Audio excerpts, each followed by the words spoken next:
تو آخر کیسے بیٹی بنا کے رکھے گی جب وہ ہم کو ماں سے کوئی الگ ہوتا ہے؟ ہم تمہیں ایک حقیقت بتائیں فرزانہ، ایک بات یاد رکھنا کہ کبھی کوئی ساس ماں کی جگہ نہیں لے سکتی، کبھی کوئی بہو بیٹی نہیں بن سکتی، ٹھیک ہے؟ یہ ہمیشہ یاد رکھنا۔ ساس ساس ہوتی ہے، ماں ماں ہوتی ہے، بہو بہو ہے، بیٹی بیٹی ہے۔ یہ جو خونی رشتہ ہے ماں اور بیٹی کا، یہ اللہ کی طرف سے ہے، ٹھیک؟ حقیقی رشتہ ہے۔ یہ جو بہو اور ساس کا رشتہ ہے، یہ مجازی رشتہ ہے، دنیا کا بنایا ہوا رشتہ ہے، اوکے؟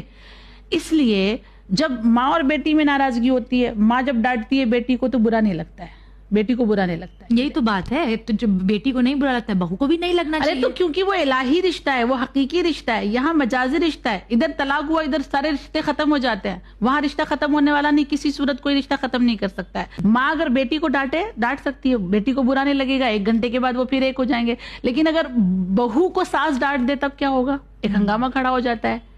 اس کا کیا مطلب ہے؟ اس کا مطلب یہ ہے کہ اس بات کو ہم سمجھ لیں کہ کوئی بھی ساس ماں نہیں بن سکتی، کوئی بھی بہو بیٹی نہیں بن سکتی۔ کرنا کیا ہے؟ ہمیں ایک اچھی ساس بننا ہے، بہو کو ایک اچھی بہو بننا ہے۔